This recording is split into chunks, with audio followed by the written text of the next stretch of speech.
everybody. Welcome to those who are joining us live now or later, and to those who are watching the recording afterwards. Thank you for joining us today for another episode of Matcha Jobs Talks. And today we are speaking with someone close to my heart, a good friend of mine who I think is such a cool dude. And today's topic will revolve around the topic of working as a Japanese multilingual in NTT. And before that, some house rules. Just really quickly, session is recorded. Just mute when you're not speaking for the audience. And anyone who has questions or comments, just drop it in the chat box and try to enjoy. We are looking forward to your questions and comments. And, we might take a community photo before we end the call, so I hope everyone can join.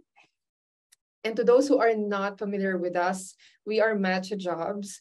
We are a job networking platform based in Osaka, and our main mission is to connect Filipino IT professionals, so software engineers, data scientists, UX designers, web developers, so anything and everything that you can think of, any role that helps build and maintain tech products.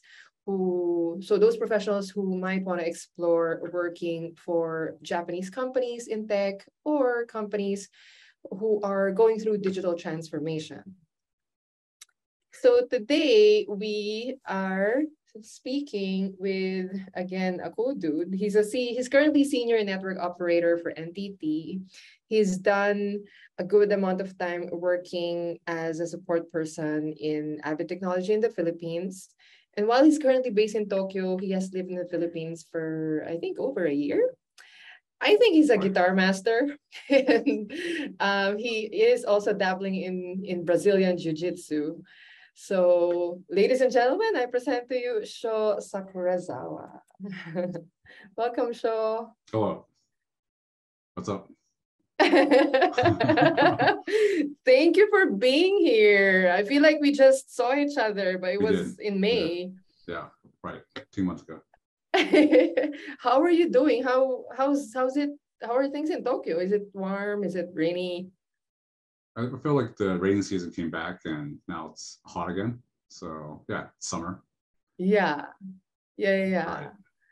Well, I'm so honored that you're here. I think that I can't wait to get into to just dive into your experiences. So as I was sharing with you earlier, our audience is a mix of, Filipino job seekers who work in the IT industry, who are interested in working in Japan, but not sure how to go about it. And employers who are looking to hire foreigners from all over the world who are either familiar already with the tech talent in the Philippines or who are not yet familiar with it. So, and I think your experiences, are a well of wisdom and fun stuff. So, so let's get started with you just sharing, your background. How did you start in your tech career? What was there, did you do something before Avid? And how did you get into NTT? Before I joined Avid, I was working at a music studio as a receptionist, and we help recording sessions, small, minor, what's that? Music gear. It would break, so you would fix those. You would help customers and sign them. Get reservations. Cool. And I met a customer who became a friend who invited me to work in the Philippines. Right, and his what's that? HR. His cousin was in HR, so yeah, we were able to. I was able to go to the Philippines and get the job, and yeah, that's how I started tech. Oh, that's cool. I didn't know that story. Was it the cousin of G?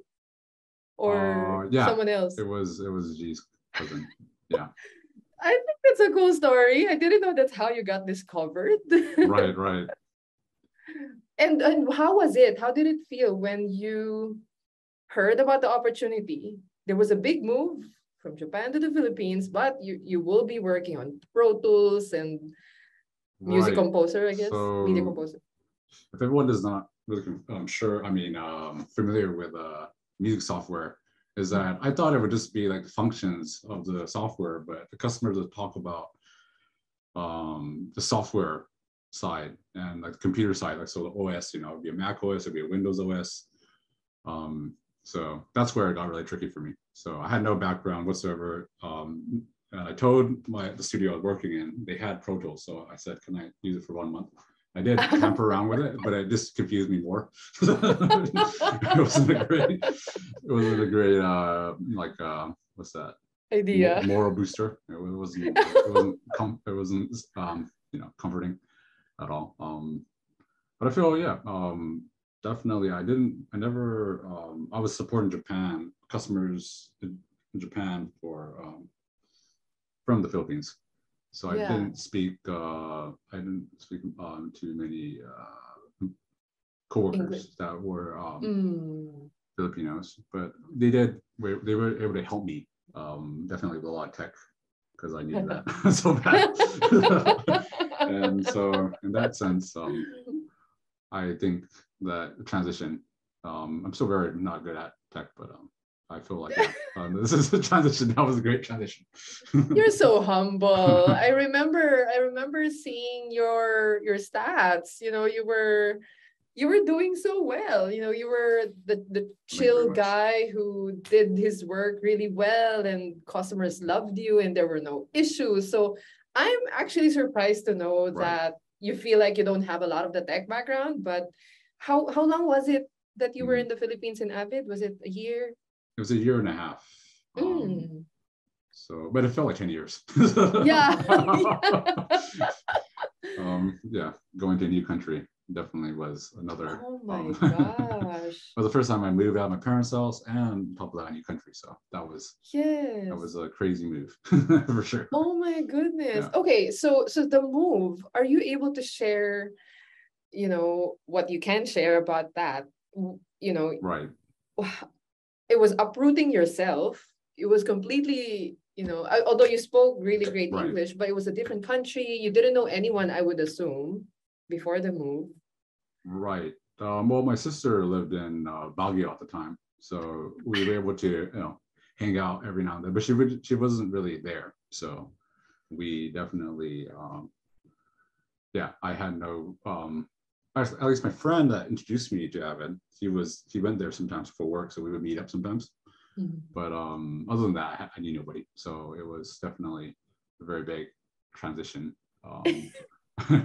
But speaking English, you know, is definitely a very nice thing. But in Japan, it's not. No one speaks English there, so it was the biggest reason why I had to leave the country. Got it. But, yeah. Okay, so two things that I'm curious about, although I know a little bit of the backstory, but so there's the language and then the move, right? How long did it take you to actually get from, you know, you being hired remotely and then actually moving to the Philippines? How long did it take? Oh, right. So I got the, well, not a job offer, but I guess a job offer in July. And I was really supposed to go to the Philippines in September, but I happened to book a plane ticket to Scotland to see my sister at that time. So that was actually the first country I actually left out of Japan.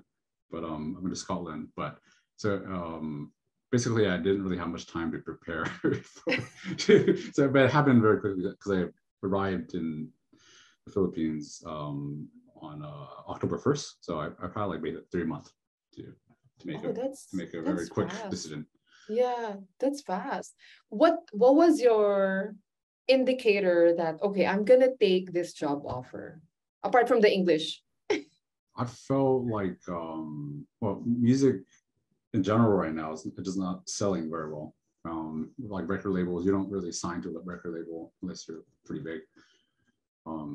So I felt like if you were to work in the music industry, you should go through the tech side because it would definitely be more jobs. You know, there's a lot of talented musicians out there. So, you know, to compete with that, you got to like really just like sacrifice everything. Yes. You got to sacrifice your life. Oh my goodness. Yeah, that was the biggest reason. Got it. you really love music. And I think it was such a smart move. I agree with you. Everything is going digital and tech. It No is. matter where you're from, it really is an additional boost in just career credentials to have some kind of tech. So Right. that was so smart of you. But what about the English? So I always tell you that, I love your fluency. You're so Thank you. eloquent. You're not just fluent, you're eloquent. You sound so good. How did this language start for you? For me, growing up, we were homeschooled, so we went to it wasn't school. I won't get too much in detail, but basically living in Japan, speaking English all my life, but would study Japanese from elementary.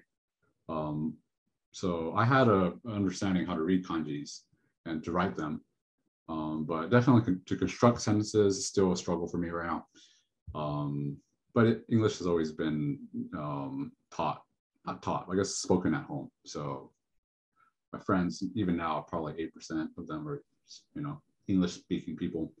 So it's, I feel like, definitely starting English was definitely because I was brought up and raised, but to maintain speaking English, you have to create your own community or find your own friends. Yeah. True. Okay, so you essentially grew up with it. And essentially you are trying to study Japanese as you're growing up because your first language essentially is English. Right. So how was that for you? Until now you're saying you're not very fluent in Japanese, which I can relate to because I feel more comfortable in English than in Filipino. Right. So where are you now with your Japanese? I feel though it's a complex issue though. I feel like my Japanese is actually not bad, but I think they see me as my parents are Japanese, so when they do see me, they go, "Oh yeah, you're Japanese," but then they talk to me and they're like, "You're not Japanese," and it's like get really confused. So sorry, I forgot the question. What was the question? Yeah, how are you navigating that you're more fluent in English, you're still studying Japanese until now because that's not your first language. So how are you coping with that? Because you're in Japan, Right. you're Japanese, you look Japanese, except I think the way you dress and stuff, I think you're very Western. But how does that, I guess, impact your socialization, your working experience? Because I'm sure you need to speak in Japanese in NTT, is that correct? Right. Yes. We speak English a lot, but we definitely, Japanese is probably like more like 60, 70% of the time, especially talking to other employees because everyone is, well, we have a lot of foreigners on our team as well, but also have to speak in Japanese. I think it's more like the cultural thing. I didn't really brought up Japanese cultural. So I think that's really important when you want to learn proper Japanese is to get the actual culture down. Well, if you don't want to go to that extent, then I guess you can try to you can have your own version of Japanese, but you have to get like the proper keigo, polite Japanese. They call it keigo, but definitely that has to be. It's a must. They also have like a pamphlet. Like not a pamphlet, but like a book. That when you actually go to a job interview, you have to like bow 90 degrees or something. It gets pretty strict, but I think some places are okay. But I got kind of taught that way, so I get super nervous when I go to Japanese interviews. It's like, whoa, really? You have to transform into like a robot. Yeah. Oh wow, that's so interesting. They definitely have they have which really gets to me is they call us cushion words, where in that polite expression they use, they definitely put a lot of added not beautiful words. I wouldn't say beautiful, just like words that the customer wouldn't get offended. Like kind of like you would have to do that. So even now that's very hard because you have a variety of them. You have to have them in your head, but then when you have to like talk, and sometimes when you're not really like fluent, you can't. There's no flow. It's hard to. Oh yes, hard to talk. I completely understand that because I've been learning Japanese for the past 3 years, and no matter how diligent I study, once I'm faced, in real life with with a situation where I need to speak it, all of a sudden all the words are like just dropping on the floor. I Right. completely forget everything. Right. But so it's difficult, but also very interesting because each day I feel like I'm picking up at least one Right. word, and then for a Right. month I practice the same word before I move on to the next. At least you're sure. At least you're sure you got it. That's good. Or I use a lot of the Google Translate and Papago. Do you use Definitely. it as you navigate your Japanese, or do you feel confident enough that I wouldn't need that. Like it was really hard, or not really hard, but I can't read kanji for some reason. There is a trick though. It's maybe a terrible trick that I use, but in Japanese, when they have two kanji characters or even one, well, it's actually easier if it's two kanjis and one kanji. There sometimes could be three kanjis, and it can kind of escalate. But there's like basically there's in Japan called onyomi and kunyomi. Like the Chinese way of saying it and the Japanese way of reading it. So basically, if you know those two variations, then you can pretty much read any kanji. Then you can survive. Really? Sort of, yeah. But that's a technique I use. I don't know if it's a technique, but like I just like sometimes I can't even read it, but I can understand what it means by looking at the kanji. Yeah. So I'm like, it's probably saying that. If there's no like Google Translate or anything. Yeah. Oh, that's great. Yeah, I've met a lot of people, foreigners who have lived in Japan for such a long time, 2 decades, and still they say that they're not fluent in Japanese. Do you know what that's about? I definitely, well, I don't know because I'm not that person, but Yeah. sorry, you scratch that. No, that's fine because I'm like, what, you've been here.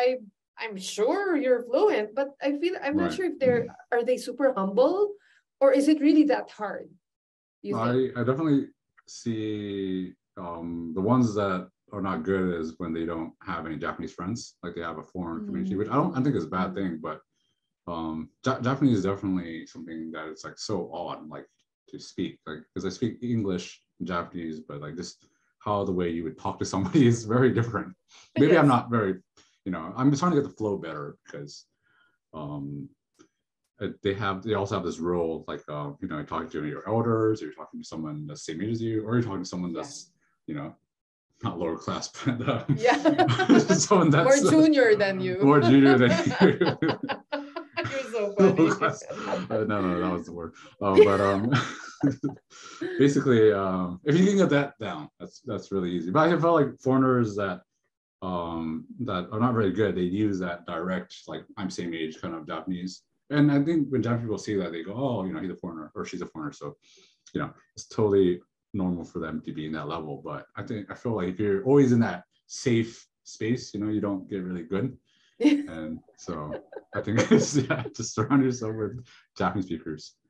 That's what I feel. I'm not doing that, so I'm a hypocrite. But no. All perspectives are welcome, and it varies. It's always interesting to know someone else's perspective on these things. Okay, so there's the language, and going back to your career. So Avid, right? Avid Technology. You supported Japanese musicians and music producers. Right. You spoke Japanese with them. Japanese. Yeah, so there's no English at all. You didn't get Japanese customers or musicians who spoke English? At the time, no. There was a couple of times where I had to do some Australian cases, but Japanese people, they really don't speak good. Yeah. I was working in the studio. I was surprised about a couple of Japanese people that had fluent English. I was like, whoa, you're one of me, Okay, got it. Yeah. Okay, and then from Avid Technology, you went back to Japan, and did you immediately join NTT or? I immediately joined NTT, and we had an intense training network course. How to work at NTT. It was like the military. How long was that? Well, like that routine, learning about the company and the roles, like simple general roles. It was like 2 weeks, and then we went to the operational side of things, and it was difficult because they're definitely semi-Japanese wasn't good enough. And I don't know how I got downstairs, but because you're so good. Duh. But thank you. You're so good. And you're great with people also, apart from the English. You can have all the English in the world, but if you're not good with talking to people or relating, then it becomes useless. So I'm not surprised. Any company who gets you is so lucky. Thank you. Yeah. So how long have you been in NTT now? This is the 4th year. Oh wow. Yeah, last June. Long. So 4 years. Wow. Congratulations. So does it get any harder every year in the tech aspect of the work, not the language, but the work itself? I feel though it doesn't really. It doesn't. The word doesn't get any higher. It just it depends on who you're working with. Because sometimes we don't have. We have foreigners in the team. There's one guy from Korea. Shout out to him. His Japanese is so good that I'm so embarrassed to be around him. That's how good he is. He's Korean. He's Korean. He did a whole, he lived in Korea all his life, went to the military, but then came to Japan and he was interested in speaking Japanese. And I was like, I don't know how many years he had, but you have a different brain. So there are some people like that. But I think talking to, people in my company. Got it. Right. Yeah. Well, you're the same. Yeah. You're the same. You have the same brain. But you're English and he's Japanese, so. Right. Oh no, well, he's Korean. Yeah. No, I mean the language. He's Korean, learned Japanese easily, and your Japanese learned English as if it's your first real language. So so I think that's cool. Right. Okay, so NTT, are you able to share, just a overview of what you do in NTT exactly? What's a typical day for you in that day? Well, my role would be we monitor network circuits, and when they so international network circuits. So basically, there's a physical cable actually going through the ground. To it's crazy. Underwater as well. That's a different team that manages it. But we definitely so we have 24-hour shifts. And so it depends on which shift you get. And it's interesting how when people use the network circuits, it goes down. So yeah, you get it. If you're in the nighttime, it'd be America, South America, Africa, or Middle East, and then in the daytime it'd be Asia, Australia. So we troubleshoot with the global carriers, and we notify the customer that there's a network outage, and then we start isolating the carrier portion, and then until we find the problem. Wow, what's a typical? So I'm assuming you take calls. We take calls. We call the customer. Okay. We work with internally as well. Okay, and how long does a typical call take to resolve an issue? I believe what we do though, when we call customers, it's very interesting because in tech, the number one troubleshooting thing that works is restarting something. So power cycling, turning off and turning on, yeah. Literally, or please plug out and plug in. And that's literally, but that's not all what we do. But if it can end that quickly, then it can end in a couple of minutes. But also, I believe when you're speaking to someone that's the language is not the first person. I speak to someone in I don't know, the Middle East, and their English is not perfect, or when they're talking to someone Japanese and I'm trying to explain to them, but sometimes they don't understand what I'm saying, and I have to really use all the effort, all the words I know, and I never really had a problem with talking with customers, but I guess it would be how hardcore the case could be.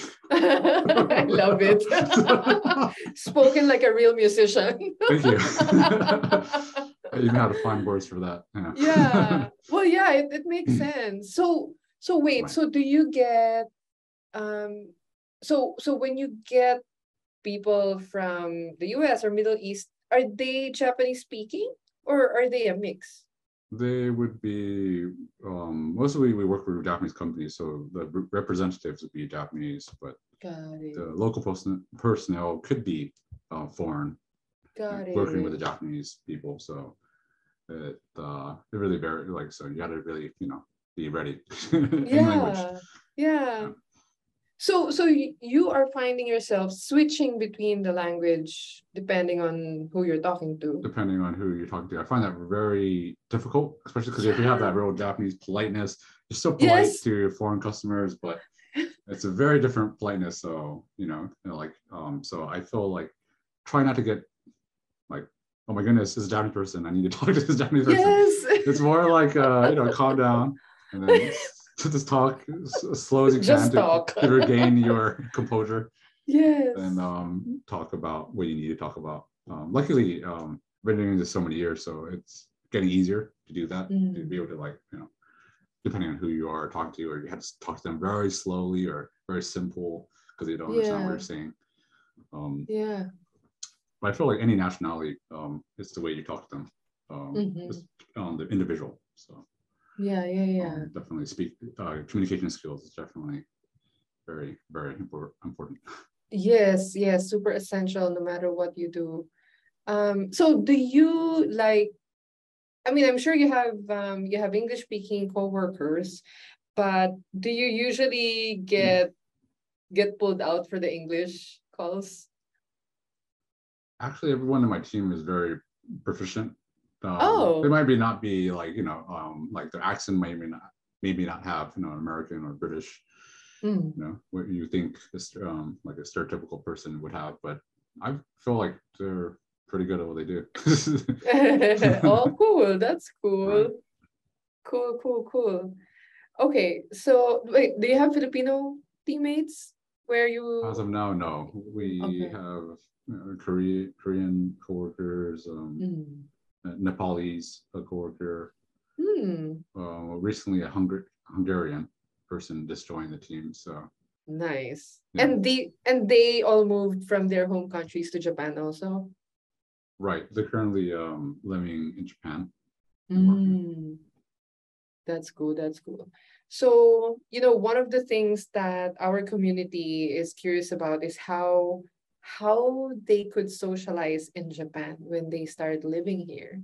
So from your perspective, what would be like, maybe like the top 3 things to do so you can meet people, make friends, and make it a fun way to live in a new country? Nothing to do with business interaction. It's more like casual. You're talking about more casual. Yes. Right, making friends. Yes, hanging out after work or during the weekends. I feel like Japanese people, it's easiest, number one would be drinking because they like drinking. Nomikai. It's very easy. I know if anyone is out there, I would recommend the hub. It's not a Japanese. It's not Japanese, but it's definitely a lot of foreigners go there. And if you look Japanese, is this where you took us? The burger place? But this is different. Oh no. It's like a British pub. Oh, like British pub, okay. Kind of it's all over Japan. I mean, even Tokyo, I believe, is in Osaka. Got it. But every time I walk in there, I feel like there's a bunch of Japanese girls that don't want to talk to a Japanese looking guy. So if you're foreign, you have luck. Okay. Yeah. Okay. So hanging out in pubs, and then what else could they do? Hanging out in pubs. Well, events. I like music events, so sometimes I go to music events, and a lot of Jap people, and they're really interested in speaking in English. So just find a community that has a lot of foreigners, but then also Japanese. So it'll be easier. Transition will be easier because I feel like if you want to speak to like only a Japanese people speaking crowd, you might not get very far in the conversation. True. You know, True. better not to force, a conversation. Yeah. Like, I'm desperate. Give me friends. Yeah. Okay, so you mentioned music festivals or events, I think is what you mentioned. Events. Yeah, so you're great with guitar. So share with us a little bit about that. How did you get started with your guitar riffs and playing music and playing in bands? Right. You had a band in the Philippines, right? Right. Well, one of the guys made all the music and I played for him, but it was interesting because when I was a kid, I used to every year I would dress up with all these other kids and we would dance for old folks homes and what's that orphanages, which is a very sweet thing. But I really didn't like dancing. I really hate dancing, Christmas songs. And I saw the band. They created a band, and this volunteer organization. And so I decided, hey, can I learn guitar? Because I don't want to. I didn't tell them I didn't want to dance, but I was like, I need to learn guitar to get out of this. So when I was 12, that's how I started guitar. Oh, and now you're still, that's the only thing I see on your Instagram apart from jiu-jitsu. Right. So do you have a band here now in Japan? Currently, no. But luckily I have a lot of friends that we can jam out.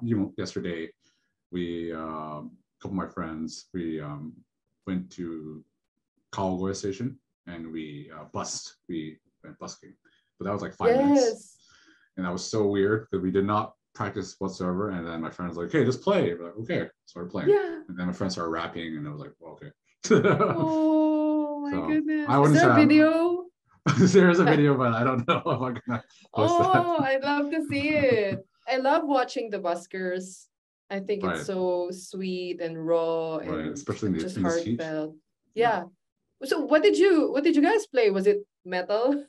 Oh no, so it was acoustic. No. We had acoustic guitars. Oh, okay. I'm not very over the years I've been trying to. I originally started playing acoustic and then I got into heavy metal, started playing electric guitar. But to this day, I'm still not very good at acoustic guitar. So I always, when I try to get the chance to do it, I try to play it, but it's definitely difficult. Oh, that's cool. That's cool. I think you're great. I always look forward to your posts, when you play with your guitar. What about the jiu-jitsu part? How did you get started with that? And why are you still practicing it?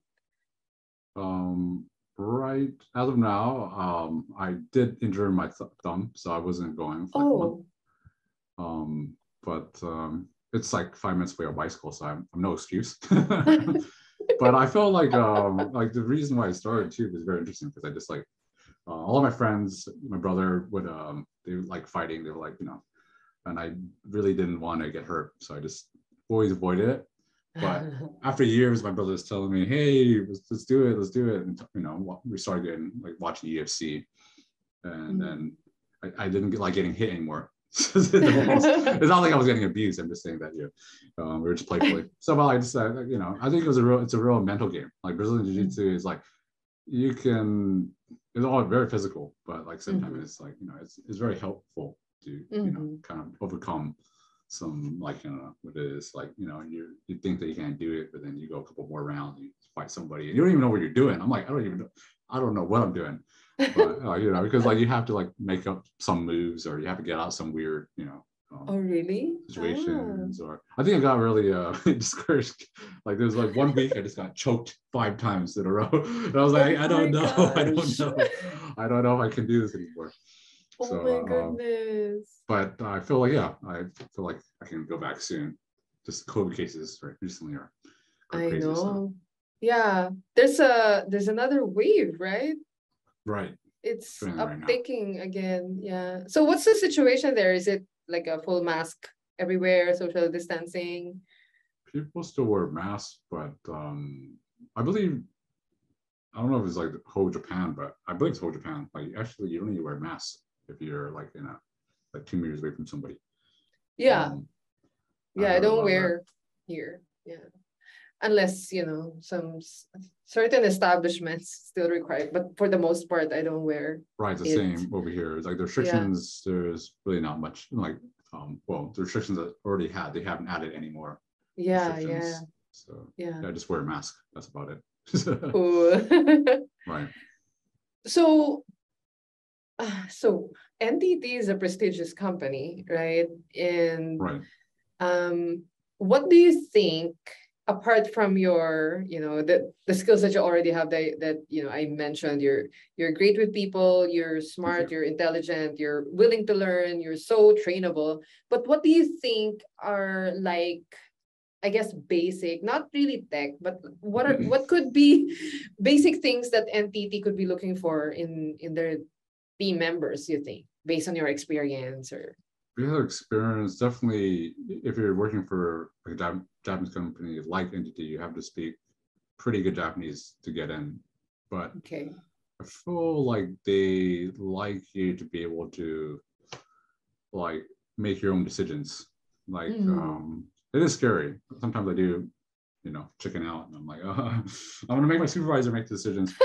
But I believe that they like you, that you can like explain, even if you did fuck up. Oh, sorry. Yeah. Just It's okay. I don't know. You can be yourself. Basically, yeah, I think it's really important. I lost my train of thought. Oh my goodness. Critical. I guess you're heading towards Oh yeah, critical critical thinking. thinking. Yeah, they Yeah. can like make their own Decision-making skills decisions, and also. Yeah. I think in that, with that being said, like I think speaking like the Japanese foundation is pretty important, because you can't really explain yourself if you don't know the language. Yeah. So that's what they're looking for. I see what I see. They like people that can kind of be leaders. Well, I think that's any company where they kind of push that more. What about the environment? What's like a typical day in NTT? I mean, I'm sure there's a lot of work. And based on what I saw, it's, people are deeply focused when they're working. But what in NTT, what do you think is like a unique part of the culture in working there? I think it's like we're in communication, so there are a lot of foreigners in other teams as well. And like there's a domestic team, there's an international team. Like we don't work in the office actually right now. We work from home. But coming from I worked in the office for 2 years, and then right now I'm working from home for 2 years. But definitely, I don't know, like you're talking about how it is with our coworkers, right? Like the culture also, like, I don't know, maybe is there like free food on Mondays, or? Oh, they do have those. Like it's less frequent now because we work from home, but they do try to like when we're in the office, they actually had like not a diner. It sounds fancy, but definitely it wasn't fancy. But they had a diner, and sometimes they would gather, and I think they really wanted to like talk. We want to socialize, But like they call it nominication. Japanese nominication means nominication. Yeah, it means like you drink and you socialize. Yeah, that's cool. Okay, we learned something new today. Nominication. Okay. Nominication. Okay. Yeah. But everyone is not so. Yeah, really. I think it's like who you vibe with, and who you would hang out with coworkers. But I think for most part, everyone's nice, but yeah. Individuality. Yes, of course. Yeah, you have to find your tribe, kind of.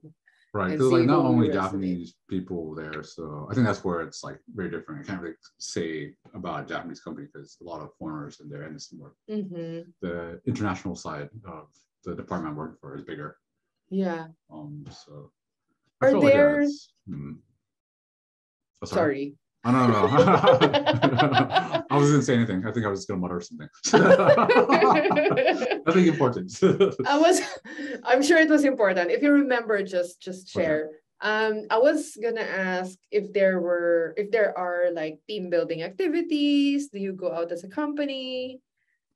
Since COVID we haven't, but frequently. But like we had our first one. Like it's weird to like meet coworkers that you've been talking through, like Teams, and then you meet them 2 years later, for the first time. But they try to do that more frequently now. Now they're trying to like, meet people. It feels like I don't know, like like a dating app, you know, like, oh, Yeah, hello, yeah, my name yeah. is Show.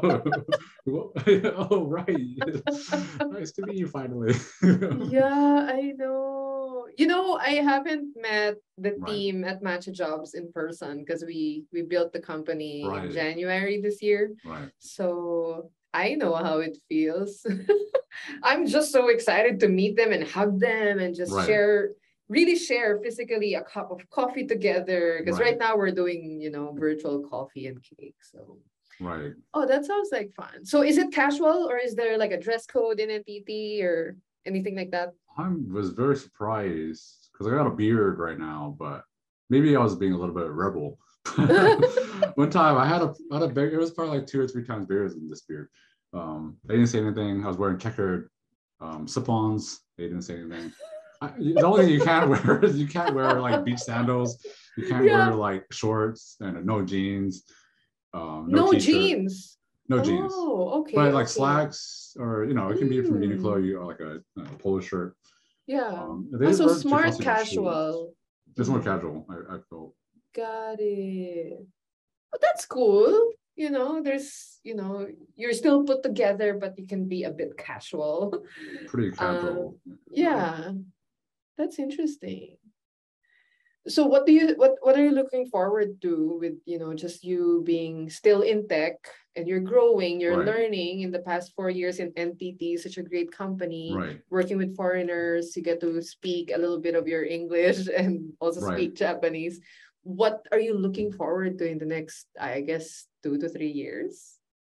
I would say like probably the best thing because everyone wants to go tech, but Yeah, I yeah, always yeah. felt like doing remote would be cool. So I think at a certain point, um, yeah, working remote.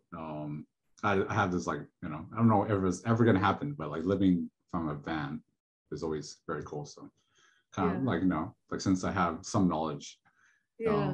with network, it'd be like, oh, maybe I can put it like a satellite Yeah, on yeah, my yeah. van. But I like cars. I don't have a car right now, but I definitely like driving stuff. I definitely thought that would be a great Yeah. option. But that sounds really outstretched, and I don't got a plan for that. So Oh, wait, remember we wanted you to introduce you to our friend Aki, right, who's a musician also, right, and we right, think you're gonna click really well. He also guested here. So you two okay, should connect. I don't right, know. You're not in Facebook. Maybe in Instagram, I'll introduce the two of you. right, Yeah, it yeah, would be so cool to see the two of you make music together and hang out. Because you oh, also both live in Saitama. Is that correct? right, right, right, yeah. I live in Saitama, so that'd be interesting. Yeah. He's so yeah, I think the two of you are just gonna click and just it's gonna be explosive. Okay, that sounds Okay. fun. I feel like wow, we covered so much, but there's still more. But we're running out of time. Right, So I will ask you what you would say to Filipino job seekers who are, curious. They might be scared a little bit, or maybe they're fully decided that, okay, I really want to find a tech right, job in Japan. What would be like your top three pieces of advice? Because they could move here. Because right. that's our goal. We want to move Filipinos to work here and live here. Top three pieces of advice. I feel like you're definitely working Japanese. That's a very, it really depends on what industry you're going to work in, but like tech, definitely, I feel Japanese, unless it's a foreign company in Japan. Definitely Japanese. And think they have a lot of roles in Japan. I feel like when I was in the Philippines, they really didn't have that many roles. So here they're like, you didn't wash your plastic. I was like, oh damn. So yeah, they have small things like that. So I definitely work on that as well. And the third thing,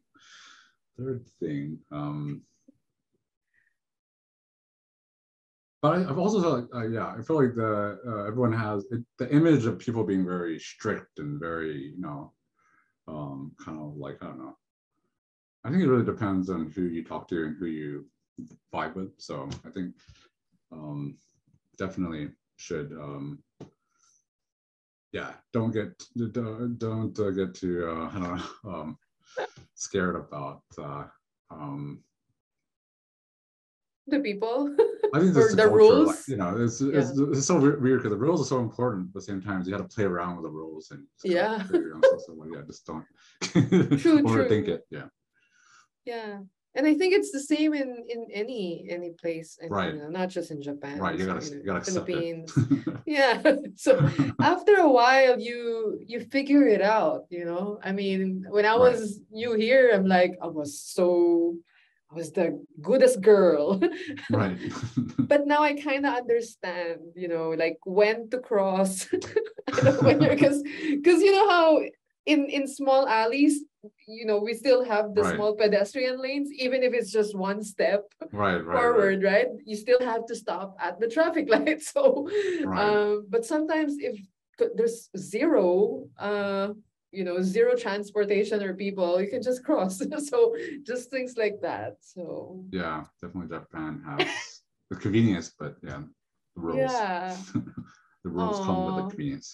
Oh, what about the food? Before we go, what about the food? Anything that you can share or I don't know, say about that? Because that's definitely one thing that Filipinos love. Um, what do you Right. think? What's like your favorite Japanese food? It's curry rice. Oh, me too. It's not your Japanese, but it's It's curry. Indian Japanese. You like the Indian Japanese I curry actually like Indian rice? curry better, but I still like Japanese curry. Like maybe I don't like it that much, but I definitely eat it a lot. So I guess I can count it as, I like it a lot. It's also very convenient. And Right. it's everything is in there. So That's why I you like it. got It's a your one pot meal. protein. Yeah. Yeah. That's so cool. Okay. Well, Shaw, thank you very much Right. for joining us and No sharing your problem. life. Always a delight. And I always admire you. You already know that. Thank you. And when we head back to Tokyo, you know the drill. I'll be in touch. Thank you.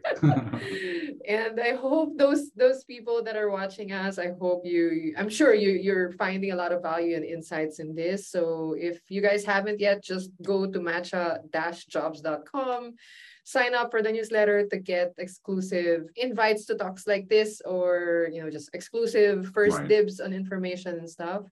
And yeah, maybe Shaw, down the road you can come back and share Right. more with us later down the road. You will have me. Yeah, I wouldn't mind. At Yay, all. okay. Thank Maybe you we very much. can, I don't know, if I Right. find your busking video, maybe we can do something about that. That may not be posted, but It may not be. may not be. Okay, well, thanks again, Shaw. It's such a delight. Right. You're Thank you always, so much. it's just such a great human being. And Thank you. yeah, thank you. Thank you.